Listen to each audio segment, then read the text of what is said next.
हमारे व्यस्त जीवन में ईश्वर की आवाज़। हम में से बहुतों की जिंदगी बड़ी बेहोशी में गुजर रही है। क्या हुआ था अतीत में, क्या हो रहा है वर्तमान में, हमें इसका ठीक से पता नहीं, होश नहीं। सुबह हो रही है, शाम हो रही है, ऐसी ही जिंदगी बर्बाद हो रही है।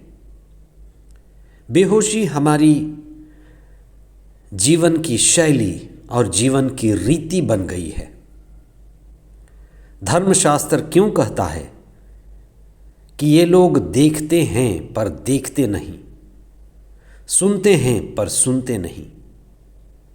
ईसा क्यों बोलते हैं कि जिसके सुनने के कान हो वे सुन ले। क्या सभी कान सुनने के लिए नहीं है? हाँ, ऐसा ही है। सुनने के लिए कान मात्र नहीं, हृदय चाहिए। आज के सुसमाचार में ईसा अपने समय के लोगों के भ्रम को दूर करते हैं। ईसा महानबी इलियास को न पहचान पाने के लिए उन्हें जगाने की कोशिश करते हैं। आगमन का दूसरा सप्ताह 10 दिसंबर 2022 शनिवार। पहला पाठ प्रवक्ता ग्रंथ अध्याय 48 पद संख्याएं 1 से 4 तथा 9 से 11। संत मत्ती का सुसमाचार अध्याय 17 पद संख्याएं 10 से 13 तक। ये क्या बात थी? किस कारण से लोग एलियास को नहीं पहचान पाए? पुराने व्यवस्थान के नबियों ने यह बात बड़ी स्पष्टता से बताई थी कि दाऊद के पुत्र ईसा के आने के पूर्व एलियास लोगों को तैयार करने के लिए प्रभु ईसा का अग्रदूत बनकर आएंगे। लोगों के बीच एलियास आ गए थे। फिर भी क्या बात थी कि लोग एलियास को नहीं पहचान सके? प्रभु की उपस्थिति पाने से वे वंचित रहे। ईसा कहते हैं एलियास आ चुका, पर लोग नहीं पहचान पाए, यानी वे होश में नहीं थे। ईश्वर जो परमात्मा है विभिन्न रूपों में अवतरित होता है। आप इस पर चिंतन करें। ईश्वर जो परमात्मा है विभिन्न रूपों में अवतरित होता है। नाना रूपों में ईश्वर हमें आश्चर्यचकित करता है। वास्तव में प्रतिदिन ईश्वर हमें आश्चर्यचकित कर रहा है। अगर आप हृदय से प्रकृति को देखेंगे तो आप आश्चर्यचकित हो जाएंगे। आप हृदय से खुद को सुनेंगे, लोगों को सुनेंगे तो आप आश्चर्यचकित हो जाएंगे। हृदय से सुनने, हृदय से देखने, हृदय के संपर्क में ही परमात्मा मिलता है। ईसा ने कहा यूहन्ना बपतिस्ता ही एलियास हैं। ईश्वर विभिन्न रूपों में हमसे बातें करते हैं, जैसे इब्रानियों के नाम पत्र अध्याय 1 पद संख्या 1 और 2, जिसमें प्रभु का वचन कहता है कि ईश्वर विभिन्न रूपों में नबियों के द्वारा बातें करते रहे हैं। प्रारंभ से मानव परिवार के साथ विभिन्न रूपों में, हर सदी में, हर समय में नबियों को भेजा गया।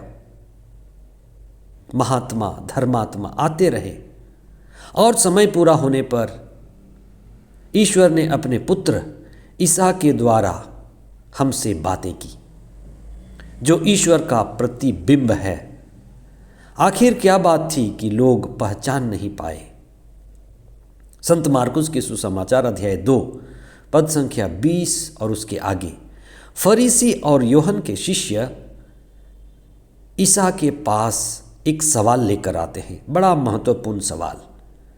वे कहते हैं कि हम उपवास करते हैं। फरीसी और यूहन्ना बपतिस्ता के शिष्य उपवास करते हैं, लेकिन आपके शिष्य उपवास क्यों नहीं करते? वे तो खाते पीते हैं।